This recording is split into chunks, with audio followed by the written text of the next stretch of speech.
Happy official belated birthday. What? It gets really, really challenging to have a unique greeting every time we record a podcast. Trying to sure. Yeah. I mean we days, but sure. I mean, I was How's your year so far? my year. You know what? It's funny that I think because our birthdays are like a whole month after the actual new year, I know. I find that I try not to almost have intentions or those kinds of things until my birthday. And I'm like, okay, it's been like a month after the new year. Yeah. Let's now set intentions. Right. Right. Exactly. Exactly. But look at your baby face. I look like a baby? Like a little what happened? You shaved it all. Did you shave it off or has it got some stubble? I no, I don't like do a full on shave. I use my buzzer because I'm a cheap. Okay. So and I'm too lazy to do a straight shave. So I've always used a buzzer, and then it usually gets a bit of stubble within a couple of days. Looks really nice. Thank you. It doesn't look really pubic until about the 1 month mark, and then I usually get lazy by then. I say it looks sexy. Stop! Oh my god! Why didn't you hit on me when I was 4 years old? I might have been into you by then.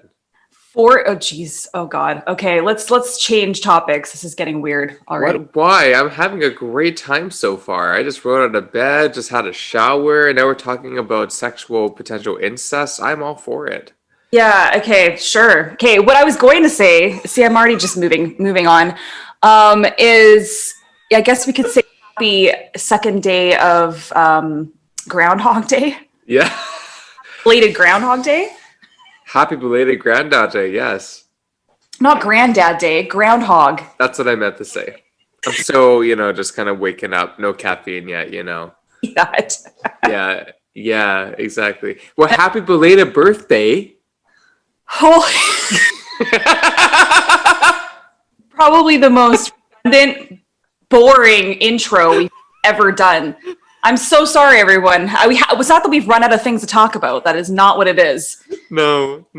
So Back to Groundhog Day for a second.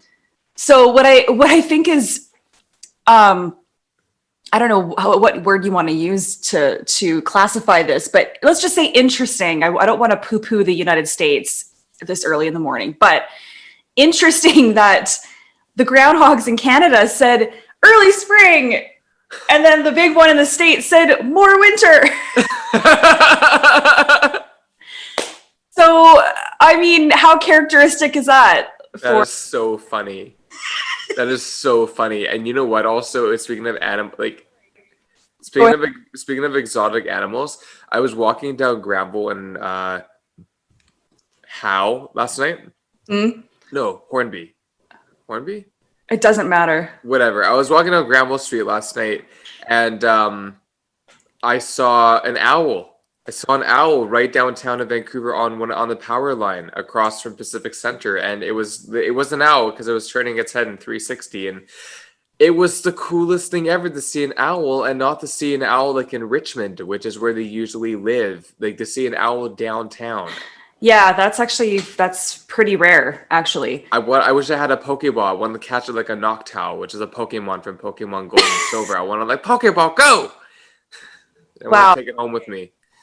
Well, Maddie would like that reference. Oh, you would totally love that reference as well. Yeah. I know exactly. Anyway, so yeah.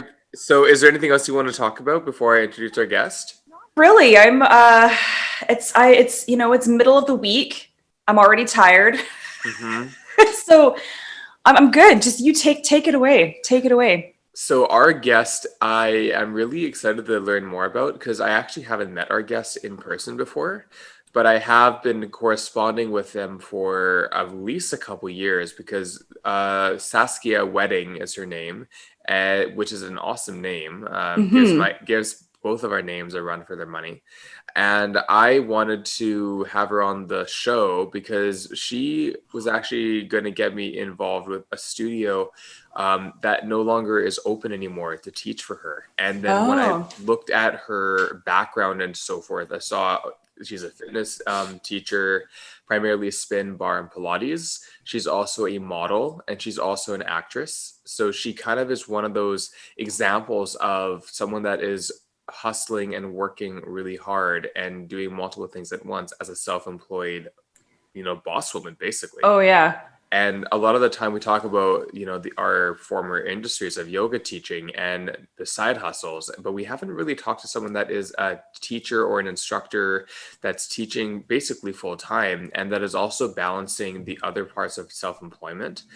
And that's also now the operator of their own online and in the future physical brick and mortar studios, which is also referred to as CHRCH Fitness. Ah, CHRCH. I was And yeah, cool. so she's doing a lot of exciting things right now through the pandemic, and she's established church about I think 2 to 3 months ago now.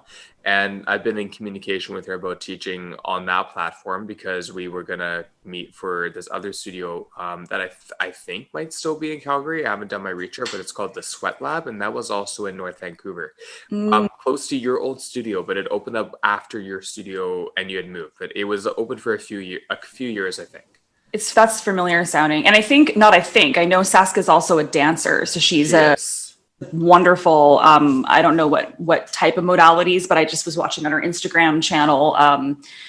And yeah, I mean, it's such that's a, not to use the word typical in a negative sense, but that is very Vancouver, what she's doing. And it's interesting. It'll be interesting to talk to her because it's like, and that's just probably because also it's fucking expensive to live in Vancouver, but she's so many different things. And that's very this artistic, creative, like, either yoga teacher, or I know she's more into the fitness realm or the high intensity fitness rather than yoga teacher, than the dancer and the actress and the, like, that is like what you just said, that is a hustle, man. Like it's intense and it's, it's great. Yeah, I'm curious to know how she's been faring during COVID times, because everything that she does it sounds like it needs to either be in person on a stage or in a class or in front of people. So it's not like, but it sounds like she's been able to pivot some of the stuff she's been doing and make it work. So it seems like it for sure. And again, as I said, I haven't met Saskia in person, but of course I've been following her and been in touch with her for the last couple of years. And she's also a teacher for Legree West. And for those that don't know what Legree West is, it's essentially a modernized version of the Pilates reformer and the springboard, put into a group class setting. Small group classes still, but a group class setting. And basically they're 40-minute high intensity, like basically reformer Pilates on crack. People like that's what they call it, because it's extreme. I haven't even done a class, so I'm not that high intensity. Like no, my style of practice. But I know some friends of mine that teach at Legree West, and the owners of Legree West are delightful and very wonderful people. And so it's interesting to see these correlations in the industry coming back as contacts and connections, and seeing those abilities to learn about these people, because they're now doing things that are beyond what you might have met them for, right? Now, Legree West, where did that originate?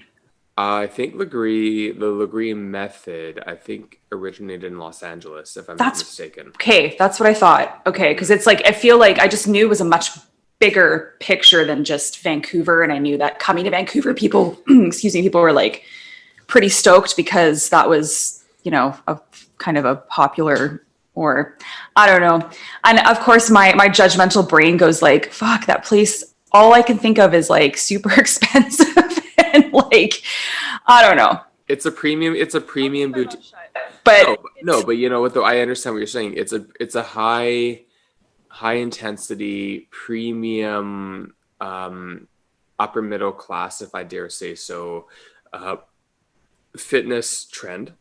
Yeah, that has actually definitely become, I would say, not so much of a trend, but more of an option and an outlet for those to really connect in that way to their body and their mind.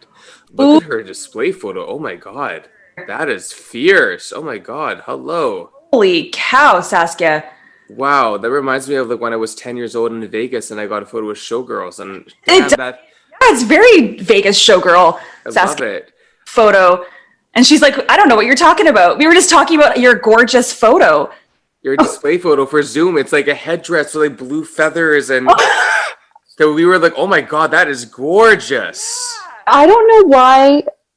I actually don't know why that's my Zoom photo, and I just like the photo, so I left it there. But it's so good. Like, it should just be my name. Why isn't my Zoom photo just my name like everybody else's? I honestly don't know. I don't know, but girl, you could have turned me back in the day if that was your photo. Like, feathers, so casual. And it's like, oh, and identity crisis. Oh, there goes my true identity. Oh my God. How are you? I'm good. Thanks. It's nice to finally meet you. It's nice to finally meet you too, girl. Like, seriously. Like, actually, like, yeah, I mean, this is good for now, but I can't wait to meet you in person, though. Like, seriously. Yeah. My God. So... And I was going to say, Saskia, I always like to let our guests know we're recording right now already. I just, you know, because there's the odd guest that I almost forget to slide that in. And then like 5 minutes later, are we recording already? Yes, we are. Okay. So yeah. Yeah. Can you imagine? Let me know when we start. Let me know when we're starting. Yeah. He's like, I'm just gonna, get ready and right. Oh, okay. I'm get in the zone. Exactly. Get into the frame. So I was just introducing you a little bit to Rachel prior, and Rachel, if we have a guest on that is from one side or the other versus mutual, we always look at our guests a little bit before on their media and what they're up to and what they've been doing and how they got started. But also I was explaining that because we haven't met in person prior, we've been corresponding. I kind of just said why we connected initially and how we've stayed in touch beyond that capacity and why. And so I thought I would kind of let you introduce yourself a little bit, so that way in case if I missed anything, and then we can kind of go from, we kind of tend to go from like, we start what you're doing now and tend to kind of go into the very beginning of your life. And then we kind of go in the middle and then kind of catch back up. I kind of noticed there's a trend we kind of do with that kind of learning about somebody. Okay. So would love to know who you are to start with. Yeah. Hi. Hi. Hi, I'm Saskia. I'll give you a slate. I'm Saskia Wedding. I'm 5'9" and based in Vancouver. Yes. Yes. Yeah.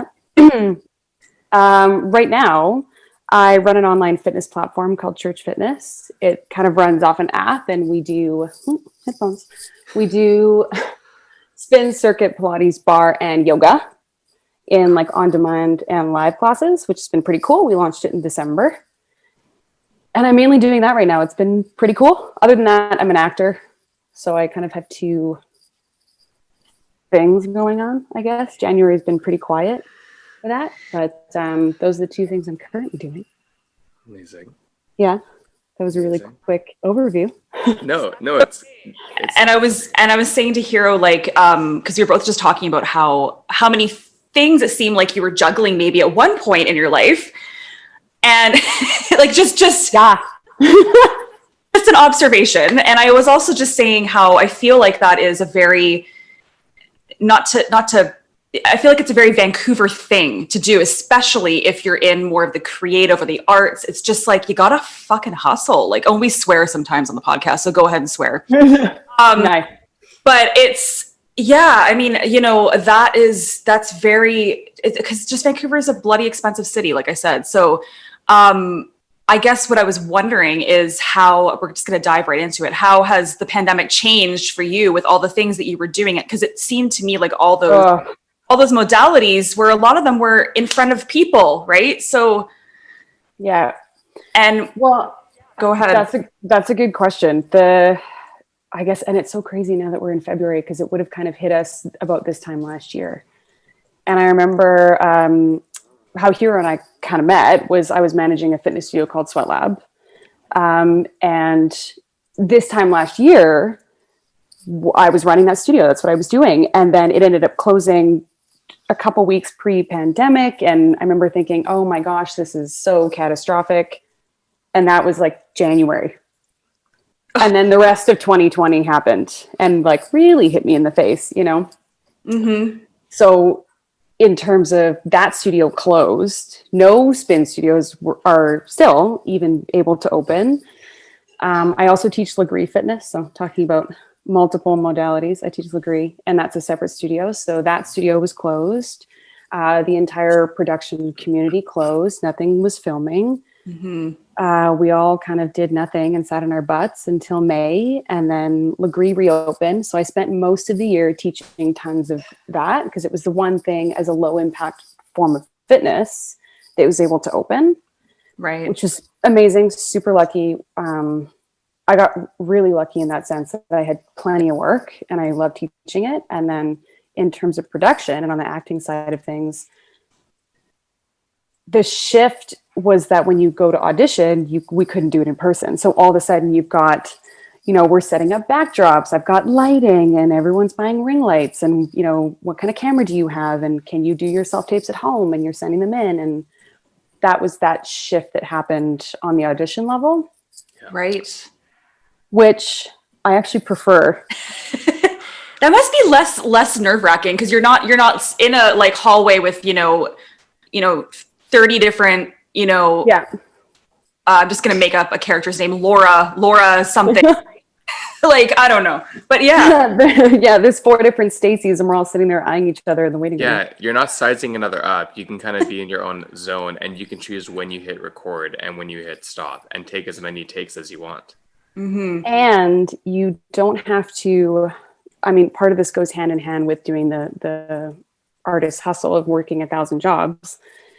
They always end up being, promo work or doing fitness was my way around it, or doing like service industry stuff, because you need the shift work, because all of a sudden, they'll give you 24 hours notice and it's, hey, you have your audition for Stacy and it's at 11:07 tomorrow morning, and you just have to magically be available and be oh so grateful that you are having said audition. But at the same time, you have to rearrange that schedule and miss work and do all that. So It's true. that drove me nuts. I'm very schedule oriented. I need my schedule. I have my color coded calendar, and that drove me nuts. So being able to teach all day, have my job, and then come home and maybe I do the audition at 10 o'clock at night and do it in my own time is way less stressful. It's way better. I'm all for it. I didn't even think about that actually. I didn't think about the audition process, but that's really fascinating. And are they still doing it that way? I'm assuming they're still doing it that way. Yeah. Yeah, they are. I'm jazzed. I hope it stays this way. It's great. It's so great. I can do it. I can have a normal human life and job and audition at the same time. Yeah, and I have a lot of compassion for you, because even when I was teaching in different studios, there were actors and actresses, and I had a lot of compassion. But these were people that would, work so hard to get classes, and then they would sub them all out for auditions. I'm thinking, how many people actually want to teach full time or want to get those opportunities, and you're just not disposing your classes. I understand why you're doing it, but it's very challenging for teachers that actually want to teach full time, and you're getting these opportunities, but you're not being loyal to your students. So I'm curious to know, because I know that's not your intention, by God, no, not at all. But what I'm curious to know about is, in terms of, does that come up at all, like in your industry, and people that are kind of, they'll drop everything to do something, but they won't be accountable? Because you can be both accountable and responsible and manage 2 things at once, right? But do you notice it's hard to come across people that can manage both and really maintain the integrity of their work? It's hard. It can be really, really challenging. And it's hard to even go into a job with the caveat of like, oh, hey, just so you know, this isn't my first priority. You can't really lead. Yeah. I'm going to be the best instructor, but also I'm going to have to drop things with 24 hours notice. It's really, really frustrating. Yeah, I was curious about that. Yeah. Yeah. Especially when you do work hard. I put a lot of work into it, and I'm lucky enough that I actually have another career that I love. I built an entire company in fitness because this other thing that was just a side job is now, I would call it equal to my acting career. So I'm really, really lucky that I love what I do, and it's really important to me. And it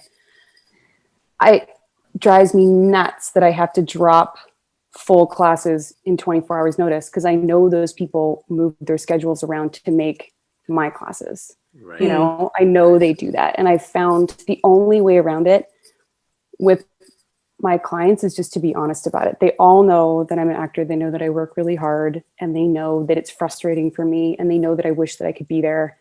And whenever I always try, if I can make it, this is when we're doing in-person classes, but if I can make it, I will run into class with you know, my full makeup on and my concealer with my, you know, Stacy's outfit, and I'll whip it off and I'll be like, let's do class. And they'll think it's hilarious because they know if I'm wearing makeup that I had an audition. Anytime I wear makeup, they always know, and they laugh at me and they go, do you have an audition later?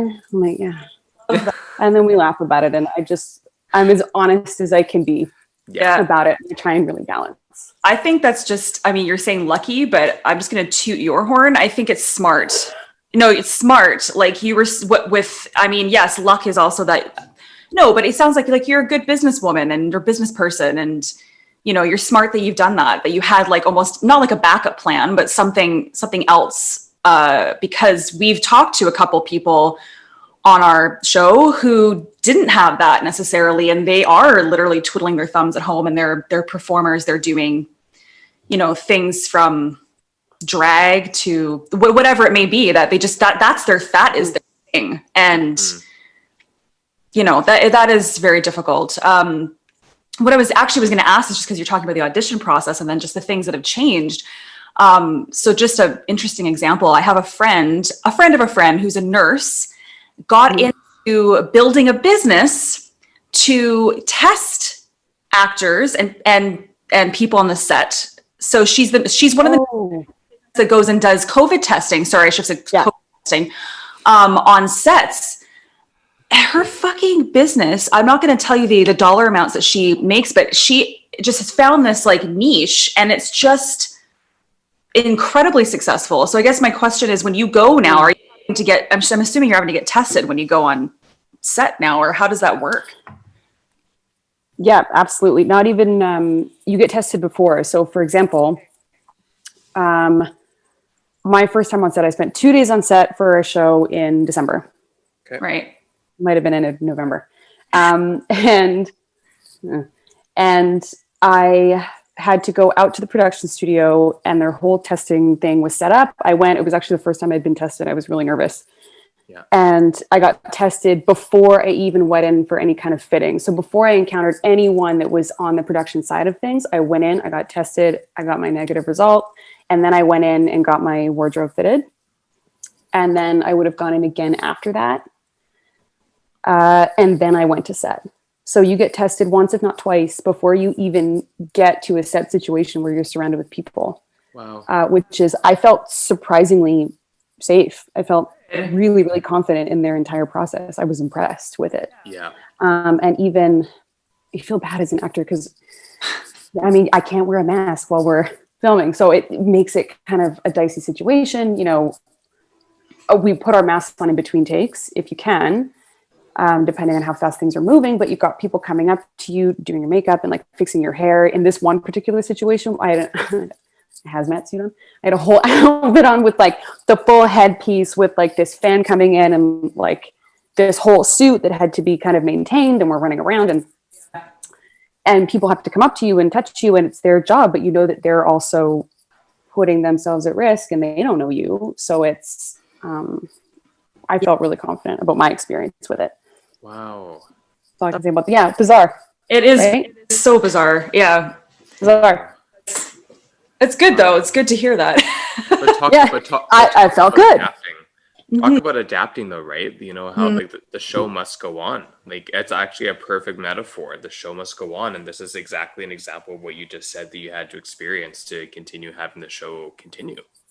Mm-hmm. Yeah. And they know, they're really, really on it because they know that if I don't know, someone touching some piece of set or whatever, and they have an outbreak and, you know, entire production shut down, and it's just millions of dollars. So they are committed to it. They're really committed to it. I have to commend them. I have to commend the production industry for pivoting. Yes. Like that. Mm-hmm. I think maybe Tom Cruise just scared the shit out of everyone with Hey, I heard part of that rant and I thought to myself, like, I get the stress. I totally. Yeah, absolutely. A lot of pressure. Yeah. I would probably lose my shit too. Totally. And I think his was one of the very first massive movies that actually was open to production again. So he's like, guys, like this is, everybody's watching us right now. So we're setting the bar. Yeah. And it's not just you, it's like everybody else running around on set that needs this work. Mhm. Oh, Mhm. And it's back to that again about needing to work and trying to find ways to keep the food on the plate and all that kind of stuff. So Yeah, it's true it's though. hard. So what was it like? Because I know, again, as you said, you were managing Sweat Lab, and that's when Mhm. I reached out to you. And then I also, um, and you and I have, of course, in our industry, have a lot of mutual connections that Mhm. people that we intimately work with or have worked with. And Liv Law is a good example. She's a very, very close friend of mine. Yeah. Um, anyway, my point being is that taking a step back, what started in your childhood and stuff? How did you get to where you were now? And to break that down more, because that's a very broad question, and also requires you to look into your back lobe a little bit. Like, who was Saskia growing up? Where did you grow up? What was your childhood like? What was your family like? Just kind of like paint a picture for us of like how that kind of generated to now, because that is a result of now, right? So just lie down on your couch. I'm sitting on my bed. I knew this was going to happen, so I'm like, we're going to get out the pads of paper and the pen. yeah, exactly. We're not assessing you. oh my gosh. We get Oh, juicy. wow. It was getting good. Okay. Okay. Breathe. Oh boy. In terms of where I am now, I would almost say I didn't think that I would end up here, if that makes sense. Mhm. And what I mean is I grew up in Coquitlam, actually. And when I was a kid, I started dancing around age 8. Yep. Because I'm an ex-dancer. I don't remember if we even talked about that. I'm an ex-dancer. So I started dancing when I was about 8 and did the whole competitive training thing. So I ended up from the age of 8 to 16, 17, probably dancing 30 hours a week and doing, you do competitions and you do that whole, like, the TV shows that you see where there's the little kids in the sparkly outfits. Mm-hmm. Dance moms are like, smile. And you're that like that. God. My mom wasn't like that, but that's the environment that we're talking about. So I grew up dancing and doing, ballet, jazz, tap, all that kind of stuff. And I thought that I was going to be, a ballerina. And I did actually pursue dance out of high school. I went to university, which is a whole other bit of a separate story. But my parents really wanted me to give up dance when I graduated from high school. It was kind of like, yeah, you're going to focus on this. And then when you graduate, party's over, you go to school. Right. And so I did end up doing that, but I defiantly, I went to SFU and I got a degree online. Like they have, you can do an entire crim. Yeah. So I went, okay, I'm going to go to university, but I'm going to do it online and I'm going to go and dance in a company. So when I was in the last year of high school, I got into a contemporary and street jazz company and I trained with them all the way through high school. So I would go to school about half the day and then come home and then go and train with this company called The Source. And I did 2 years with them, like one in my last year of high school and then one first year out when I got into university. And then over the next couple of years. I'm curious, what ballet school did you go to? I went to Tri-City Dance Center, which is actually still open. I think they just celebrated their 20-something year. I went to the reunion. It was really trippy. Wow. I started going there when they first opened. This lovely woman opened it and she's been going 20-something years. It's incredible. And I only asked because even though my sister, we all lived in North Vancouver, we would travel to New Westminster, which is not that, it's close-ish to Coquitlam, but I was like, maybe she went to Kirkwood Academy. I wasn't sure because I've heard of it. Yeah, it's been around for a really long time as well. But again, the woman that ran it, it's the same story. I think they're still around. She's now 90 and she was teaching up in her 80s. And then anyway, it's really cool. Somebody, I think she actually passed that studio down to, I want to say a daughter. I could be wrong. She passed. I think I know the new owner. Okay. Now we're getting into like some super gritty details, but did she pass it on to a Fishwick? Like Keitha Fishwick, Donna Fishwick, or? Oh yeah. Oh man, I'm not going to think of the name, but you're right. Yeah. And then that is the name of the game though. It's like this lady and then she passes it down to like a daughter or a niece or a. Yeah. So sorry to interrupt. I was just curious. No. It's a very small community. Even if you grew up in North Van, you would know, say like Van Lena Academy. Absolutely. Yes. Yeah. Yeah. Yeah, it was very small kind of community. It is. Oh yeah, it's a good question. Yeah, and I left there, I guess 16, 17, and then I stopped training there when I got into this other company and switched gears a little bit. I went from doing a lot of ballet to this particular company was more contemporary, and I started exploring like street jazz and hip hop because I wasn't allowed when I was going to a strictly ballet school. It was like over their dead body, you go take a hip hop class. So I started kind of branching out that way. And then when I started working as a dancer in Vancouver, this is like 10 years ago. So there was no Netflix. There was no real movies filming here. Like the Step Up movie, when whatever sequel filmed here, like that was the big audition of the year. And there was 400 people there. And like, that was the biggest thing to happen in Vancouver. Oh my God. For a whole year. You know, like we're talking, So You Think You Can Dance was out, and I wasn't even old enough to audition until the very last season. There just wasn't a lot going on. So I did 2 years with another strictly contemporary company called Lux, which was awesome.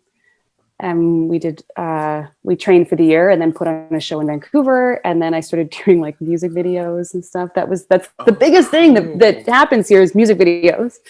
So I did that. Yeah. And then ended up teaching for a company called Stiletto Fit. So through dance. Yeah. Cool. Yeah. Which sort of kicked off a whole other part of my career. So by the time I graduated from university, I had been working with a company called Stiletto Fit, which is like dance fitness in heels, which is this massive piece of the dance industry that's just exploded over the past decade. Because, you know, who doesn't want to put heels on and dance around? I don't know. Sexy. Right? Yeah. Totally. Yeah. All about it. So I ended up really discovering my sense of self through that. You know, I find you grow up as a bunhead and you're very uniform. And when that came onto the scene, it just gave this freedom of expression to all of us that really had been quite reserved. Yeah. So young. And, you know, you like, it was almost like a version of self-discovery as I'm kind of trying this different kind of dance. And I really, really loved it and got into it and performed with them for a couple of years and taught for them and worked for that company. And what I ended up doing, somewhere in that arena, I went to acting school and just did a short program, but I really, really never envisioned myself as an actor. If the thought of doing it actually really put me off. I genuinely would never have kind of seen it. And it was something that developed through my later years out of high school and after doing a little bit of self-discovery and just exploring the arts. It was something that happened entirely accidentally. I'm pretty sure when I signed up for my first acting class, I didn't tell anyone about it because I was really nervous that I was going to hate it and I was going to embarrass myself and it was going to be traumatic. And it wasn't until the first month was over that I was like, wow, I really learned a lot and I really love this. And that was when the slow kind of shift started to happen. Okay. But before that happened, I ended up deciding that I was going to move to the UK. And then I booked a job in France and I spent 2 years there working as a showgirl. And I don't even know if you know that. Wow. Is that where what the photo is from? Yeah, so that's where the photo is from. I was like, I don't know how much of this you even know. So no, I don't know any of your background. No. Really? Okay, so no. Brief pause after kind of going to acting school. I ended up, there's a show called Moulin Rouge that auditions. They do like a world tour. No. And I auditioned, and I auditioned like year after year after year. Took me, I think 3 to 4 auditions over 5 years before they offered me a contract, and I went. And I was a showgirl for 2 years. Oh my God, with Moulin Rouge? Yeah, so that's where that photo's from. Yeah. That's huge. That's so exciting. Oh my God. It was rad. So that was as I was slowly shifting over into acting, there'd been this show that I'd been auditioning for and I loved. And it's unique in that I'm the right height for it. You know, there wasn't a lot happening. Yeah, you gotta be tall. I'm the right height for it. There wasn't a lot happening in Vancouver.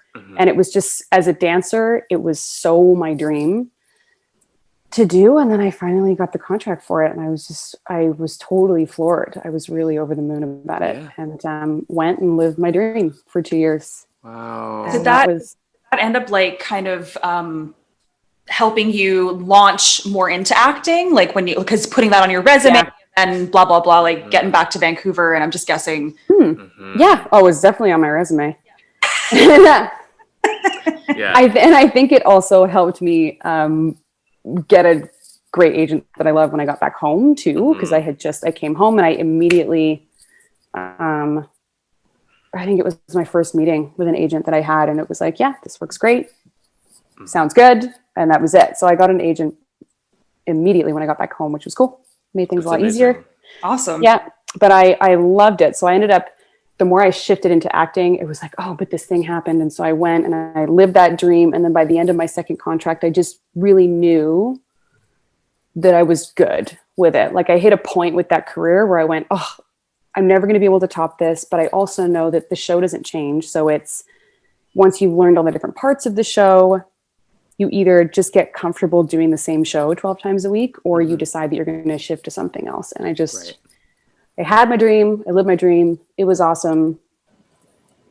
I'm going to go do a new dream kind of thing was what happened. So I left knowing full well that I was really, really happy where it finished off. And yeah. And then I fell into fitness when I got home as a side job. It ended up being, someone called me, and the woman that ran the stiletto fit company that I was teaching for called me when I got home, and she was like, do you have any other work? Do you want to come teach? You teach barre. Like, he used to dance. Come teach barre. Wow. Right. And I was like, okay, I guess. And then they said, well, you've done spin before. You should, why don't you learn to teach spin? Why don't you just like hop on the bike, just try. Okay. And that was the accidental process that led me into teaching fitness, and I really love it. Wow. Being open-minded, obviously, but being open to opportunities. And I feel like we've talked about this a number of times on the show, maybe with Tim, I think more recently too, just about being open and giving things a try, like that's a lot of the time. And it sounds like your life has kind of been, it's like revolved around that. That's how. Yeah. Sure. Okay.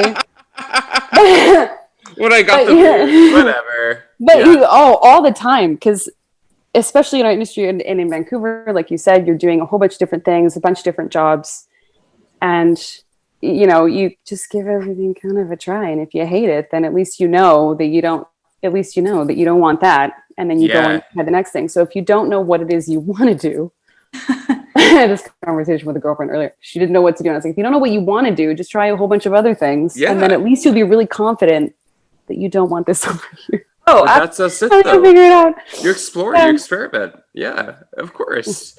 Really, I feel like we're kind of in this time, especially with COVID, of like multiple revenue streams. Like that's just how people are getting by. Like I've always kind of been like that, but I think people are just learning that for the first time now. Like there are, like you just have to be open to all those kinds of things. And the whole sense of you're meant to do one thing, and you have to find that one thing. And I mean, I feel bad for my, I don't know, late teen, early 20s self and all of the people in that age group, because we hit that point at a time where it was like, you could be anything. And then there's all these options, and you have to find this one thing that you're totally meant for. And I just like the amount of pressure and the amount of, wasted time at university that people spend, and the money or the self-discovery that has to happen when you feel like there's this huge pressure to find this one thing. I mean, I've got multiple things. I've got lots of things.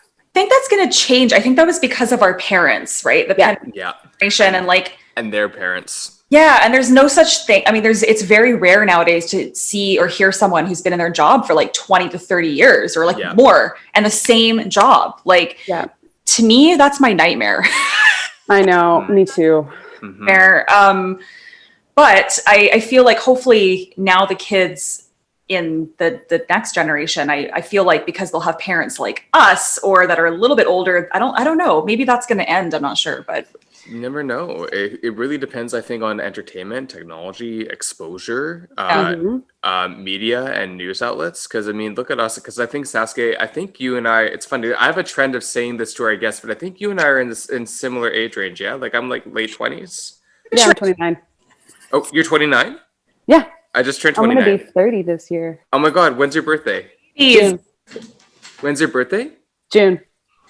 Okay, so I'm February 1st, so I just turned 29. So you're in the future. Yeah, you're in the future. Let me know Let me know how it goes when you turn 30. We go off like 7 months on me. Well, I'll let you know how 30 feels. Yeah, please do, because I'm like, oh Jesus Christ. And Rachel's just rolling her Why? eyes, like, what the fuck? Fuck. Babies, oh my goodness. Oh my goodness.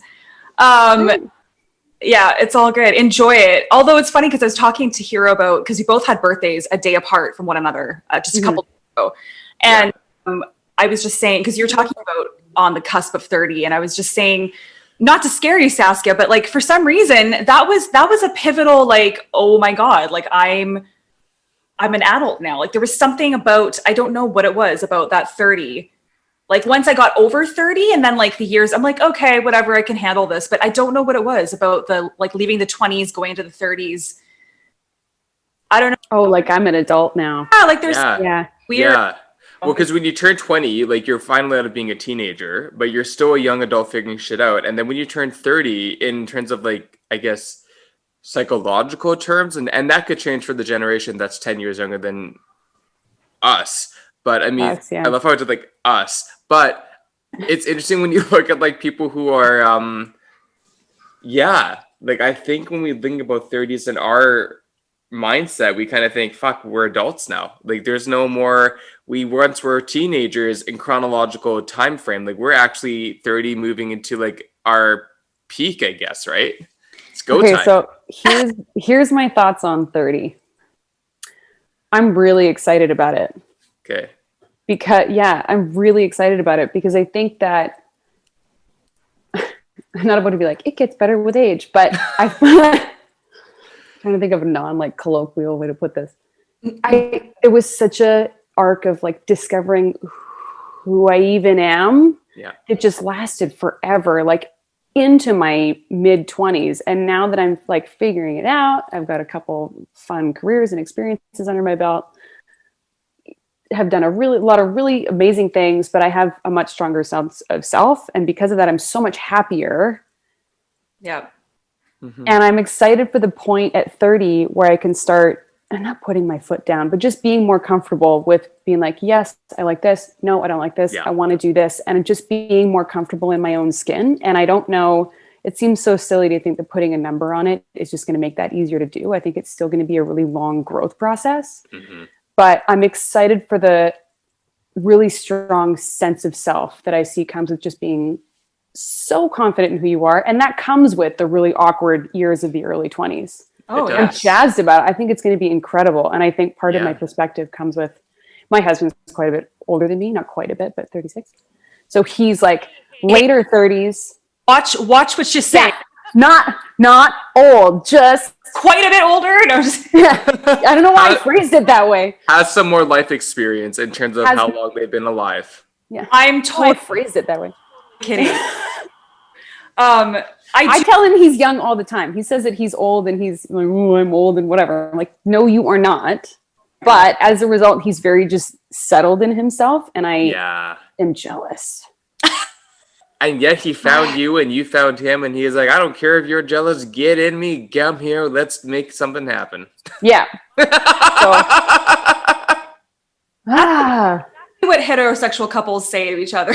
Exactly. Because I'm so knowledgeable. You're on it. I'm so on it.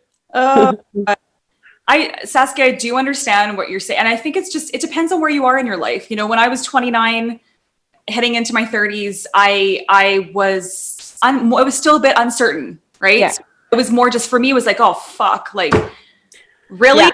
It was more just like, you don't have your shit together yet? Like, what is wrong with you? It was a little that, but it was also,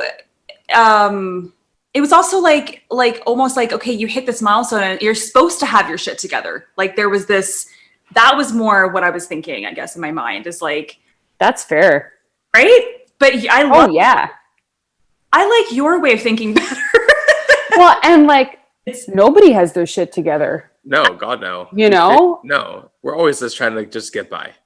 Yeah, exactly. If I've learned anything, I'm just fairly confident that everyone is just figuring it out. Mm-hmm. Everyone is just trying to figure it out and pretend like they feel at home in their own skin and pretend like they have the authority that they should and feel like they belong in whatever position they're in. I'm Yes. confident at any age. I just want to be more comfortable in being like, no. I love that. Just very tough, like, no. That's how I'm going to say it. Exactly. Right. It's like, Saskia, would you like a coffee? No. No. Okay. Have to ask you about, I'm sure people comment on your hair all the time, but you have the most gorgeous hair. And what is your background? Because when I saw, so is Wedding your actually your real last name, your birth? Yeah. It's amazing. Because Hero told me about you coming on the show, and I was like, oh, and I'm sure you get this a lot. Like, I was looking at your Instagram. She plans weddings. Like, is she a wedding? And then I was like, no. That does not. No, it can't be. But yeah. Anyway, well, what is the back? I love your name too. Mm-hmm. Thanks. So my hair's very fluffy today. For one, I washed it last night, and it's just I can't seem to get it to just be. Just annoying. Let it fly. Yeah. It's one of those things where you can't wear like lip gloss because it just all up in my face. So, what am I? So I'm Norwegian on my mom's side, hence light skin, blue eyes, and we're all tall. My whole family's quite tall. Oh. And my dad's side, German and Latvian. Interesting. Oh, gorgeous. So just sort of on the border of Russia. Yeah. Gorgeous. But you know what's interesting though? Out of all the backgrounds you just mentioned, the first thing that I saw, and of course I didn't know if it was Latvian, but that's the first thing that I saw, which is interesting. Really? I don't know why. Like I see the Norwegian and the Northern European features, but when I look at them, like there's some European. Well, Latke. I'm gonna sound ignorant. Okay, I didn't go to school, but Latvia. It's like what, Eastern Europe? Yeah. There's like. Yeah. I'm picturing the map, and it's like Estonia, Latvia, Lithuania, and they're just on the border of Russia. Okay, because I'm Lithuanian, so. Oh, cool. Okay. So that's why I'm like, okay, it's got to be in that region somewhere. It sounds similar. Yeah. It is. It's in the Eastern. They sound the same, so they must be right next to each other. They must be the same. I mean, I don't know. I'm not just a pretty head. Love that, because that's what I saw. I saw the Eastern European, but then you mentioned the Northern European contrast. So it's actually like, no shit, you're beautiful. Like, of course, look at the contrast you've got. So it's that. Oh, actually, so Wedding is such a bizarre last name, but I've come to terms with it. And it's a German, it's a suburb in Berlin. So it's actually Wedding. And it's yeah. So it would be pronounced Wedding, which sounds equally bizarre, but it's a suburb in Berlin. And when I was living in France, I went with my husband. I was so gung-ho that I was going to go there and see it. And so I have a photo of myself. We went to Berlin on like a weekend trip and took the train, and there's like, it looks like a SkyTrain station. It's their little whatever. And it has its own train station, and it says Wedding. And so I took a picture of myself underneath it, and I was like, it's a real thing. Doritos love that. Yeah. I wasn't kidding. I've had clients, that I've taught I taught them at least a year, and I forget what we were talking about. And she said something about, oh, when are you getting married? And I said, well, I'm already married. And she said, oh, well, I thought, because your Instagram is like Wedding, I thought you're getting married, you're planning it, you're super excited. Oh. And I went, like, you not only thought that I was so excited about my own wedding that I would make it my Instagram name, but you still came to my class, and like, we're still friends now, even though you thought that I was just so excited. What? I love it, but I never got that from your last name though. I just thought Wedding, sweet. I fucking love that. I didn't think of it as being a wedding planner or being in the wedding industry. So that's interesting that, there's two different perspectives. I did. Right. I did, but it must be like, it's a fabulous stage name, or it's a fabulous actor's name. No, like, I don't know. People. Yeah. I think it's a great name just in general, because when I saw you on the Sweat Lab schedule, I'm like, Wedding, damn, who's this? It doesn't, like, there's like that idea of, well, because my name is pretty unique. So, I mean, I can look for unique names. If I see someone on the schedule, and to no offense whatsoever, if I see like Stacey Jones, I'm going to be like, okay, whatever, but if I see like Liv Law, ooh, that's cool. It's a Who's great that? name. Right, exactly. Or if I see like even like Rachel Rosen, I'm like, oh, Rosen, Jewish? I'm gonna click on that, Or someone says Hero Prince, Japanese. What? He's a white Jewish dude? What the fuck? Right? Mm-hmm. They're not gonna know what they're getting. So that's kind of cool. Saskia Wedding could be male, could be female, could be non-binary. Like, that's really cool. Who is this? Who is this person? Yeah. is this woman? Stacy's out there because we've just Sorry, Stacy. I'm sure you're lovely. Yes. Oh my gosh. So, well, just because you mentioned it a couple times, how long have you been married for? Oh, our 5th anniversary is going to be in March. So we've been together, I guess we would have been together 2 and then married 3. Nice. Pretty good. Nice. Mazel tov. Whatever you're saying. Da, da, da, da, Yeah. Da, da, da, da, da, da. Right? It's very exciting. Yes. It's going well. Thank you. No, amazing. I love it. And how did the two of you meet initially? Notice how the gay gasp was coming out. Like, how did the two of you meet initially? So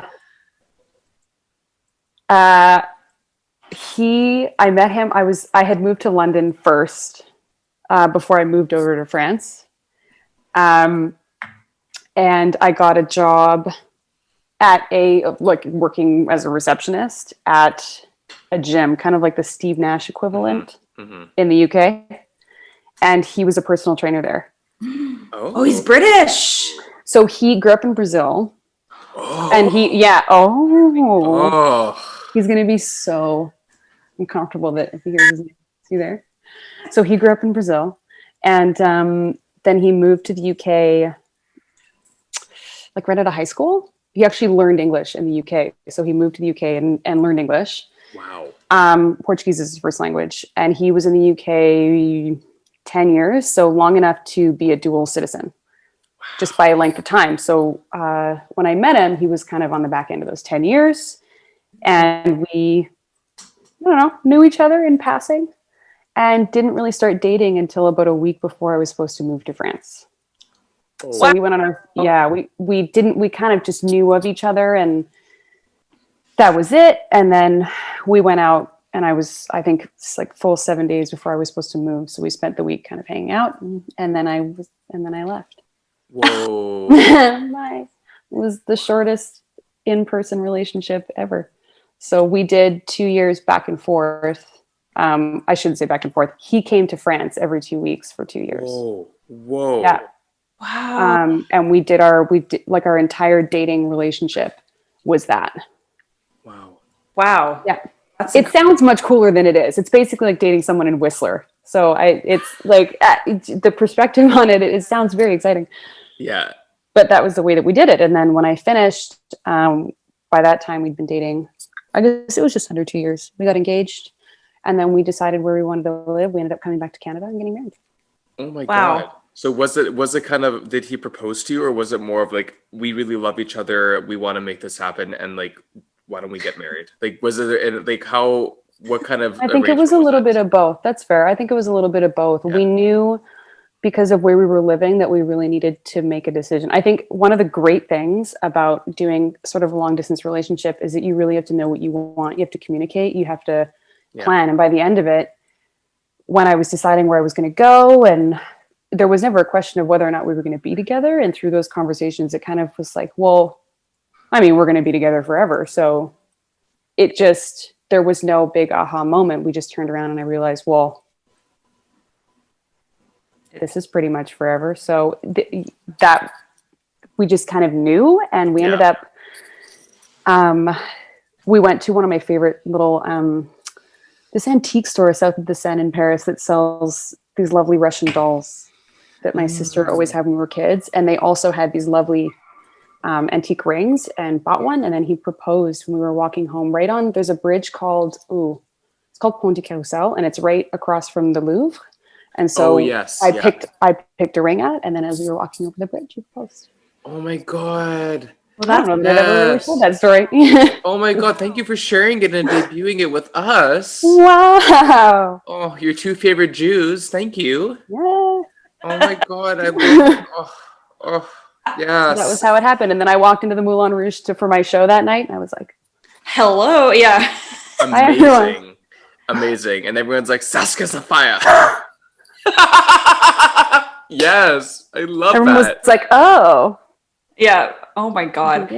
That is so great. Been to Vancouver before you moved? Wow. Yeah. He dove right in. Yeah, he's actually never been to the States either. He had never been to Canada. And I moved here first. It was a bit of a process to go back and forth. And at the time, we weren't actually really sure whether we wanted to go to the UK or I really miss London. I didn't really get to spend a lot of time there, but he'd been there 10 years and he was kind of over it. So he wanted something new. And I knew in terms of acting, I actually had an agent in London anyways, but I knew this is when Netflix had happened and I've been watching what was happening back home and going, oh, this is probably where I should be. And he went, yeah, that sounds great. So I moved over first and got myself set up at Sweat Lab and with an agent and stuff. And he came on and off for the first little bit and then moved over. And then we kind of had to do the whole immigration song and dance. Yes. And that was it. Wow. And he liked it here.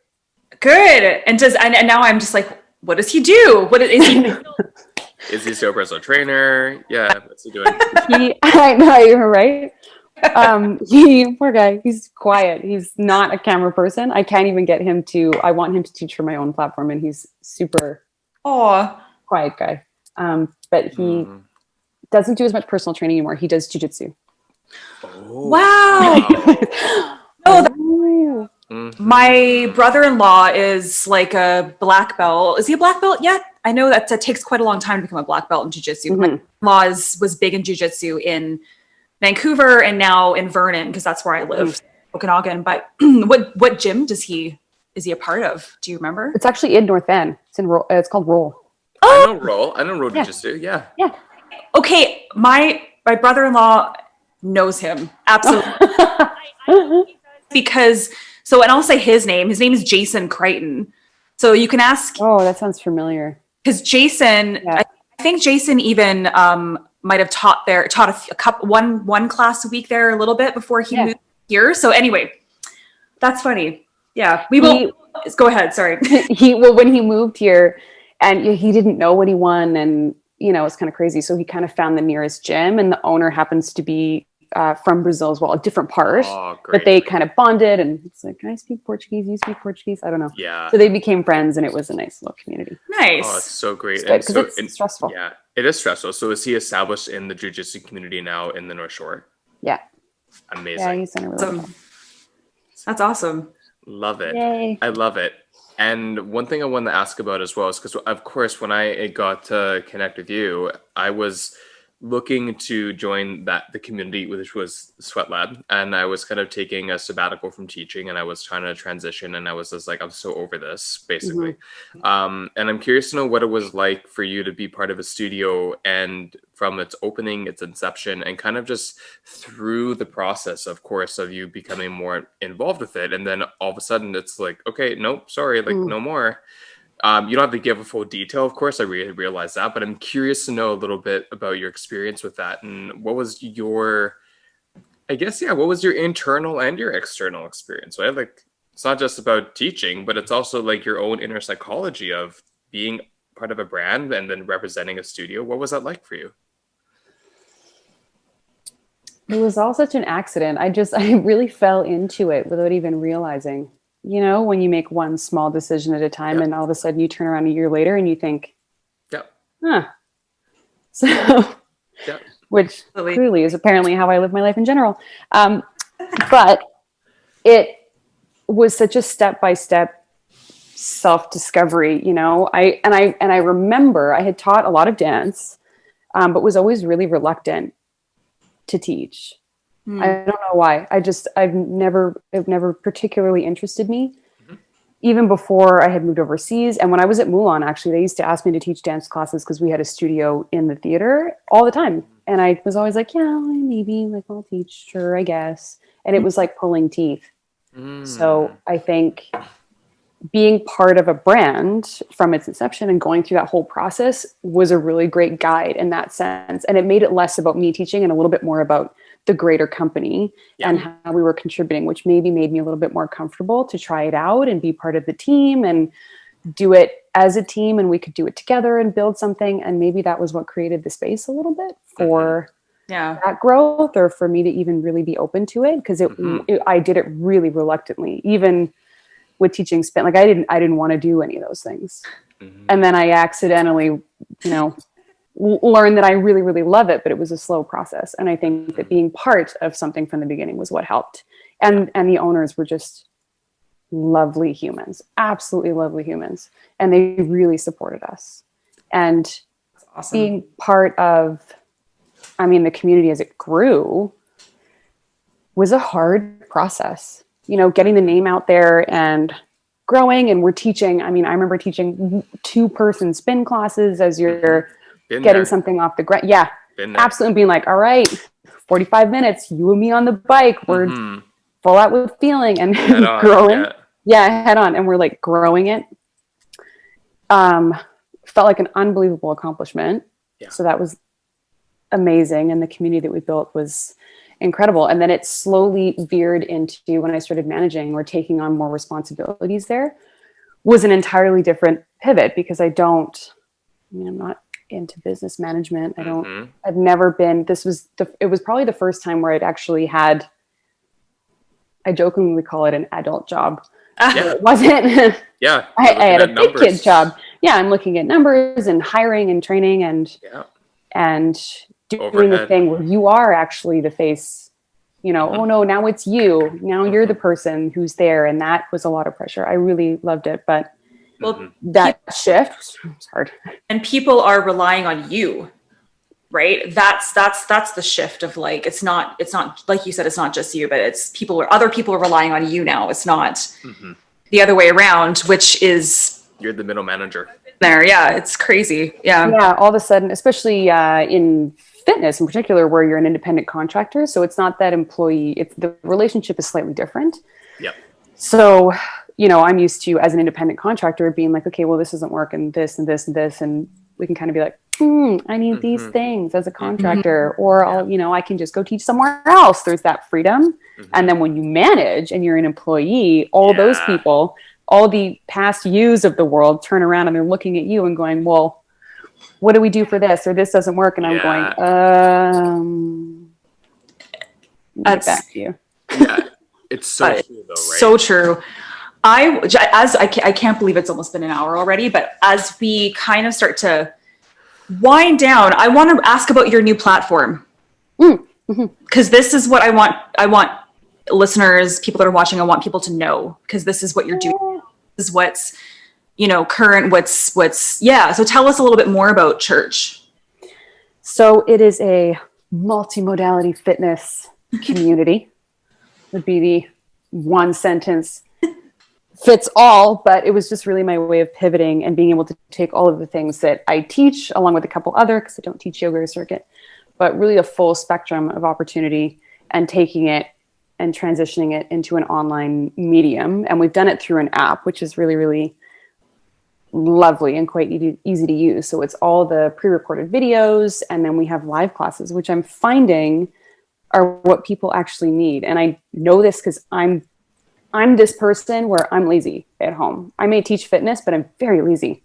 And I'm fine with it. But I teach. So when I have 20 people looking at me going, hey, let's do a class, I am excited and I will do it. But in terms of having my own accountability, I need to sign up for a class. Oh yeah. And know that even though it's on Zoom, like at 6:30, Sas can be waiting for me because I signed up and she's expecting me to be there. And it's really surprised me that I'm not the only person that feels that way. And that we've had such a lovely reception to it, because I think that that's what you need, especially if you're spending a lot of time at home. Yeah. No kidding. Is it your own? So it's your own app? Like it's not a part of someone else's platform, or is it? It's GlowFox is the management software. Okay. So sort of like MindBody. Yeah. Yep. Yeah. Like universal language, MindBody. Yeah. If MindBody had an app as well. They don't, which is why I really wanted it to be just tailored in a specific way. So I did a little bit of research, and this is one company. They're actually based out of the UK. Oh, cool. And so they do everything that MindBody does, but they've also, I was able to kind of brand an app because our branding is quite specific. So I had to go in and change some of the wording and the language and the coloring and our graphics and logos and things like that, and kind of tailor it. So they allowed me to do all of the schedule management. Sorry, I'm getting really technical right now, but I can do all the reporting and the schedule management. and have this pretty app for you to use. It's through their software. So I can't awesome. really take credit for developing it. I did the research. I Yeah. Googled the company. Yeah, but MBO is this, it's so great, but it's become very corporate, very limited, and very expensive. And I've used MBO for over 10 years, so like I get it. And Rachel, Mm-hmm. were you using MBO as well? Yeah, so we get it. Mm-hmm. Yeah. Yeah. So, and if, I mean, I maybe would have entertained it if they had, it was really important to me to have that online integration happening Oh because yeah. yeah, maybe I'll have a physical space, but at the end of the day, we have an online platform right now. So it really needed to be able to support that. It Absolutely. was really important. And through starting out as well, in terms of that, I'm guessing because of the modalities you offer, you also took a lot of, not in terms of how you're teaching them, but in terms of the styles, I mean, like, because Sweat Lab offered, or are they still in Calgary or no? Yeah. Yeah, So, there. because that's kind of like the formats they offered as well. So you kind of took that framework but made it your own interpretation of it, right? And kind of put it into the people Yeah. you want to represent those ways Smart. of sharing the community. Well, that's what we do, though. We take what we Yes. know and we make it our own, right? That's how Mhm. we learn. Yeah. You Yeah. layer in, you grow a little bit, you shift, you tweak, and yeah. Yeah. So it No, it's definitely gave amazing. me a really great inspiration and the experience. I don't know that I would have had without having had the opportunity to manage and do all those things at Sweat Lab. I don't know that I would have had the skill set and the confidence or even the wherewithal or the idea in my head to go, hey, I could start a company over here. I don't think I even remotely would have entertained the idea. No, that's totally Yeah. fair.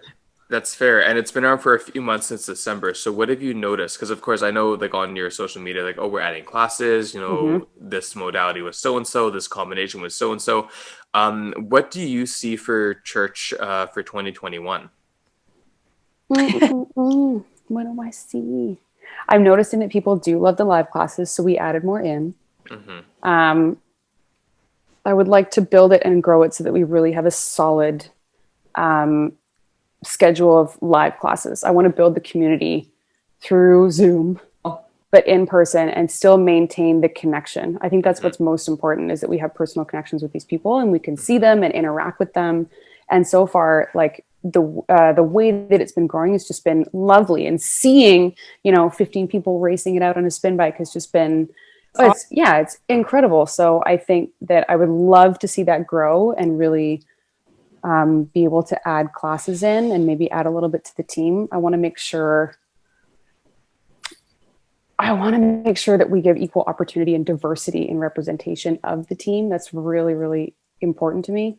Hmm. So I want to make sure as we grow in equal directions. I love that. Love that. Yeah, I'm pretty sure Love I'm going that. to F up at some point, but I really want to create like equal opportunity, representation, inclusive language type of community. Those are like tenets of the company that I really, really, really want. So I'm discovering the best ways to do it as I go. It's going to be a process, but Yeah, no kidding. it's important to me. It's hard Yeah. it's hard to have an intention when you start a business or a concept or a community and then to maintain the integrity behind it when you expand and you get more and more people and more client bases, and then try not to succumb to the pressure of what your clients are asking of you and ensuring that you have the right people that offer the services that meet those needs. And that comes from, as you said, having an inclusive and well-rounded offering. Because for example, like in a non-critical way, like my style of teaching indoor cycling classes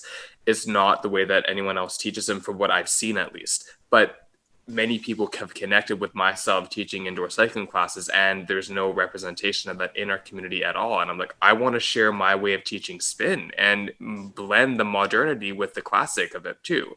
Or say for yoga, right? Like there's so many ways to interpret a lineage of yoga for 5,000 plus years. It's not just a vinyasa practice, even though a lot of people want a vinyasa class. Like there's so many ways to teach hatha, yin, restorative, or vinyasa based, but different interpretations, right?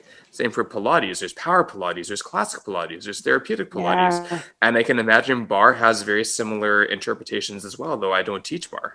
And I think it's a very good point. And what's important to me in terms of instructors is that they are authentic to themselves. And I think it's been a really interesting experience having to sit down and build a training manual for an instructor. So if they come in and I'm training them, okay, well, what does it even look like? What does it even mean? What am I even telling them that I want them to teach? and in what style and what language. And I have to sit down and build that from scratch, which is terrifying. Yep. But I think what's most important to me is that they are themselves, because I've seen so many people go into a training program and come out a different person. And I kind of have one tone. Yeah. Personally, I don't know that I necessarily have a teaching voice. I'm like this when I teach. But that's your voice though. So don't change your voice. You can amplify it, but don't change who you are. It's like, welcome to yoga. Oh, like, goodness. No, like fuck that. Yeah, I can't. So that's one of the things that I'll start with, is that I want people that are unique in personality and that will maintain that throughout their teaching. And also in terms of like cultural diversity and all that kind of stuff, have language and experiences that are different than mine. Right. No, nobody needs 12 different barre classes and all from my point of view.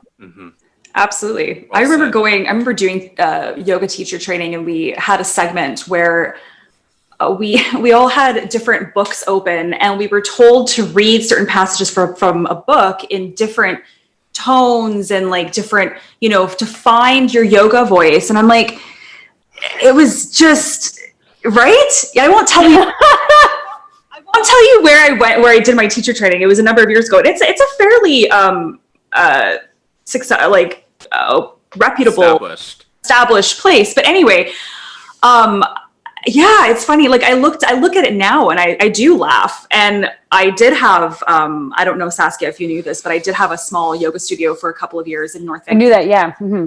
And so what you're saying, I totally agree with. Like, I mean, I never had auditions for teachers like you would in acting. I never did any of that kind of stuff. Where so many larger studios, and I've talked about this before, a lot of studios do the audition process and they call it an audition, which right off the bat is is acting. Like that's what it sounds like to me, right? So you're not actually being your true self. So I would say, no, we're not doing that. We're going to sit down and we're going to have a coffee. We're just going to go to a coffee shop. We're just going to have a chat. Like that's how I'm going to, if you can teach the way that you're talking to me in a normal, real conversation, and that's how you teach your class. And I think that's perfect. Like that's, yeah, it's interesting that you use the word acting. And so here's where I think for me, the two things intersect. Yeah. My version of when I work as an actor, and this is in the way that I train, it's getting really technical, but personally, the way that I approach acting is not necessarily becoming someone else.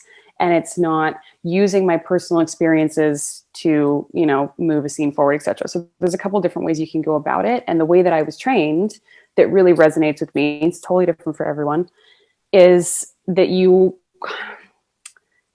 almost learn to be a really settled version of yourself. And then as you're reading lines, you're just delivering them with as much honesty in what you're feeling in the moment. So you are taking on a character per se and what they're feeling in terms of the dialogue, but I'm not putting anything else on it. So I think the version of acting that people associate with acting isn't necessarily how I approach it at all. And becoming an actor has made me so settled in myself that I think when I started teaching fitness, it was there wasn't an acting voice on it. There wasn't a teaching persona on it. It was just, well, this is who I am. And this is who I am when I say these fitness things. And this is who I am when I say these lines. And this is who I am when so the two intersect for me in the sense that it creates kind of a baseline. And then as I'm delivering different things in different environments, I still have that. And I don't necessarily, whenever people go, oh yeah, your acting or your fitness character or your person. And I think to myself, they're all one part of the same human. Yeah. Yes. You know, like I'm not inventing another persona over here that I'm going to put on. They're all like a piece of the same person. I don't know if I'm making any sense, but that's the way that I think about it. No, you are. And also that's again what I want to say is here's the thing is that again, I'm not saying this in terms of making it about myself, but when you're talking about being authentic and having your voice, when someone is authentic and does their thing and they do it well and it works, let the person do their thing. Yeah. And to be in an industry where I've been so discriminated and scrutinized for doing my thing, and yet the students love it, but the people that are managing are like, that's not on brand, or that's not what we look for. That's not what you're supposed to do. I'm like, well, sorry, fuck you. Because you know what? If you listen to the people that like what I'm offering them, you might actually have a really busy studio. So what's your problem? You know, even with cycling, I'm all for people doing choreography, using weights. I'm all for that.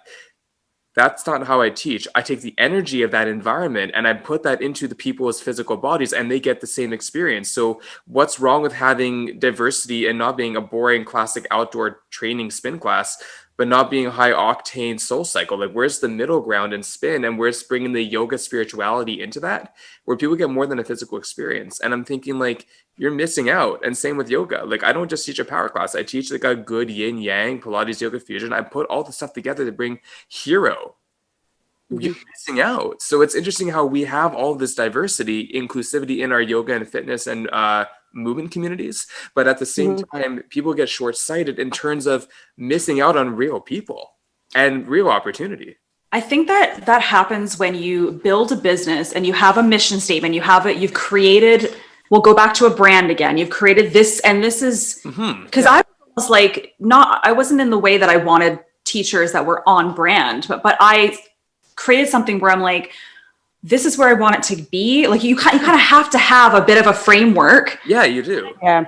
The problem though is a business owner, it could be in any business, they're not willing to step out of that framework and to roll with how things progress or transition naturally. And you have to be able to do that in order to have a successful business and to keep it moving forward. And I think that that's where people get stuck. You get really scared with expanding because they can let you do what you want to do, but they're nervous now that if they do something different than what they've always done, that somehow they're going to lose what they created, what they fostered. It's more of a fear thing. I think it is for sure, and they have every right to be afraid. But part of what you did, you took a big fearful risk to open up the business itself. So why are you not taking risks continuously? If they don't work, then they don't work, but at least try, at least be open. Because you can have guidelines in terms of the experience, the mood, the tone, like all that stuff can be set in stone, but the content of what the person provides should be authentic to them as long as they follow those guidelines. So that way you're representing the image and the experience of the brand that or studio you're repping, but you can still be authentic to yourself, because it's not right to have a cookie cutter and say, I'm representing whatever I'm representing, but I feel like I can't because whatever the organization is, they expect these things out of me, and then everyone gets the same experience, but in a way where it doesn't feel diverse enough. So it's a tricky slope in business. Like, I'm not criticizing, I'm just saying, like, this is the reality we live in, and there are lots of people, not just me, but lots of people, some we've even talked to on our platform, that might be overlooked because they're being just themselves, and they're then creating their own brand and their own path. But what happened to the places that actually could have supported them when they chose to say, nah, we're good, thanks, right? Yeah, see, that's unfortunate. Yeah. Unfortunate. And good for those people for not settling for a company that would make them fit into a box. I went through it. Because it can be hard. You're balancing money and putting food on the table and all that kind of stuff. And in COVID, where there isn't a lot of jobs, and then you get offered a job and they go, yeah, here it is, except you need to be this. And you have to sit there and go, shit. Yeah. What do I do? You know, so good for those people for not going, okay. I know. Sure. And we do have to wrap our conversation, but here's the one thing that I want to commend you on doing a lot of live classes. I think for people like myself and other people that identify with what I'm going to say, the live platforms are a huge opportunity for us to have our place to experiment and to be given those opportunities, because there is no overhead in a space that you're renting anymore. Totally. So if they work out online and people resonate with us online, then they're going to come to us in person. And though you might start out online, at least it gives you that additional nudge for someone to take a chance on you and to see what people receive it. Because if it doesn't work, then you just don't come back. Not a big deal. Right. Exactly. It's a really good place. There's a lot of playing that's happening with how does it work to teach online and having to play with that. And some things work and some things don't. Totally. You know? So it's a lot of discovery. Even personally, I've been teaching a while and I still get up and like, ooh, I didn't really... that maybe wasn't the best, but I'll see you guys next time, Yeah. So Yeah. Just we're all just figuring it out. Just gratitude Yeah. that people are being offered something and that we're all learning and trying, and it's not ever going to go away. You always got to be humble and appreciative and give feedback, but in a way where I really appreciate all these efforts. What about trying these things next time? Did you feel what I was feeling? It's you sucked, you're horrible, like I hate this, I'm not going to come back. Like there's no need for any of that language in our society, especially right now. No, and I think I mean, you're right. It's hard dealing with feedback that isn't framed in that way. It's so lovely when we have people in our lives that know well enough to frame feedback that way, where it's like, yeah, that was really great. Could you maybe X, Y, Z, instead of someone anonymously going, oh, that was shitty. You know, what do you learn? I was like, what do I learn from that? Or what are you trying to get from a comment like that? You just disregard what is it that you really want? Do you want to make me feel like shit, or do you want it to actually get better so that I can give you something that you actually like? And that's the negative. That's one of the negative things about putting everything online, though, too, because it's much easier now for people to make those kinds of comments without seeing you face to face. So True.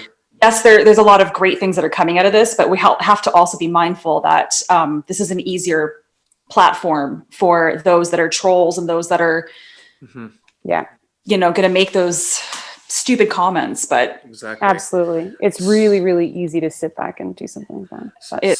So a couple of things that Rachel and I love to share and kind of inquire with our guests is, well, one, do you have any last things you would like to leave with our followers, our listeners? You have already mentioned about church and all that, all those things, but is there anything else you want to add to that? So that way we can put it in the show notes and everything once we start to do the recording or like the post recording.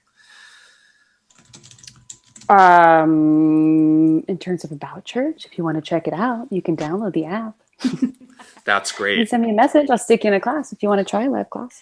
Amazing. We will put all that information in the show notes. I'll peddle that. Yeah. I should be I'm a terrible business owner. I'll talk for 45 minutes about nothing and then be like, oh yeah. No, but but these are all the background things that I think people want to know. At least I would want to know about something that I'm investing my physical health in, my mental health in. Like, I mean, it's great. Sure. The person behind everything. The most important question we ask at the end of our podcast episodes, or if we remember to ask it, is if you were a juice, what would you be and why? I was a juice. I'm going to think way too much about this question. The first thing that pops into your mind.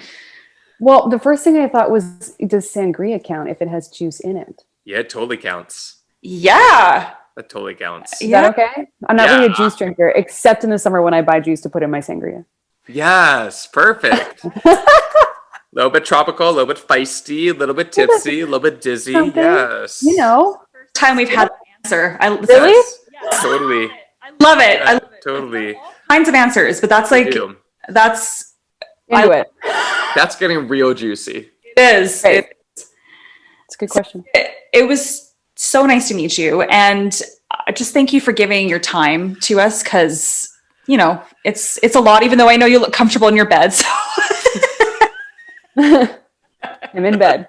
Yeah. Thank you very much for having me. I admit I was like, oh, this is weird. Somebody wants to ask me a bunch of questions and talk to me for an hour. So thank you. It was nice. I was surprised.